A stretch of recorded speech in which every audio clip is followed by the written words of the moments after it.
Et c'est l'heure de notre petite douceur quotidienne. Hortense Diftin, plutôt piquante que sucrée d'ailleurs. Bonjour Hortense. Bonjour Elena, bonjour tout le monde. Alors j'ai cru comprendre que cette émission sur le sucre vous a déprimé. Oh bah oui. Bah oui, parce qu'après l'alcool, le tabac, le sel, la viande, le poisson, la charcuterie, le beurre, il ne nous manquait plus que le sucre. Et ben nous y voilà, c'est fait, c'est dit, le sucre tue. Alors, on savait déjà que le sucre nous filait des caries, nous rendait obèses, et ben maintenant on sait qu'il tue. Non, c'était un des rares plaisirs qui nous restait, bon bah c'est fini, voilà. Alors maintenant c'est pas compliqué, pour être parfaite et vivre très très très vieux, il faudrait rentrer du boulot en courant, déjeuner d'une salade de soja et d'une pomme, rentrer chez soi en courant derrière le bus et dîner d'un bol de fromage blanc légèrement saupoudré de sucre d'agave. Et seulement les jours de fête. Il faudrait pas que notre palais prenne goût aux bonnes choses quand même, ça serait dommage. Surtout quand on sait que le sucre serait plus addictif que la coke. Béguincet, le plus grand dealer de la planète, suivi de près par Haribo, le plus sournois étant Ferrero. Ferrero, les mon chéri, alcool et chocolat, tué par des mon chéri. Et la petite cuillère de Nutella quand on va pas. Dans quel monde vit-on, Elena? Ça fait rêver, ça donne envie. Ça donne envie de quoi? On ne sait pas, de se suicider peut-être, je sais pas. Non mais déjà on n'a plus un rond.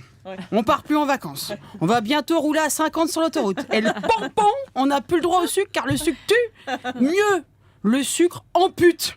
Le sucre, alias le diabète, est la deuxième cause d'amputation en France après les accidents. Allez, quand même. En même temps, pour se faire couper une patte, à part l'accident ou la gangrène, je vois pas grand-chose. Non, ça fait peur. Et c'est vrai que je me dis qu'on fait pas assez attention, mais le nombre de culs de jatte qui doivent traîner au rayon bonbons du supermarché, hein, c'est fou. Et bientôt, autour des boulangeries, il y aura que ça, des amputés. Oh, regarde, chérie, un manchot. On ne doit pas être loin d'une boulangerie. Et il est aveugle en plus. Ça doit être une boulangerie-pâtisserie. Non, elle est folle. Parce que le sucre, en plus de nous filer des caries, la gangrène, des rides et Alzheimer, et avant de nous achever, il nous rend aveugles. Non. Alors le seul petit plaisir qui nous reste, Elena, c'est le sexe. Bah oui. C'est tout. Bosser, manger des carottes et baiser comme des lapins.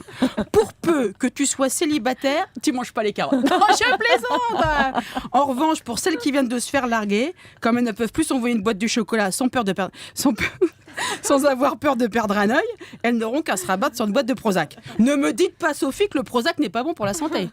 Bon. Si, je crois. Alors moi je me pose une petite question pendant que je vous tiens, Sophie. Si Alors. j'arrête l'alcool, le gras, le sucre, les cigarettes, si je fais mon sport, est-ce que je vais vivre jusqu'à 100 ans en ressemblant à une jeune fille de 25 ans? Juste pour savoir. Enfin, a priori personne n'en sait rien. Arrêtez Sophie. Et si c'était la solution, ça serait, ça se verrait. Alors en attendant, j'ai envie de dire, n'abusons pas des bonnes choses, mais un petit peu quand même. Bon, on dirait que vous avez 25 ans. On le sait, ça fait 3 ans que vous nous dites que vous avez 25 ans. Je trouve qu'elle rajeunit. Ouais,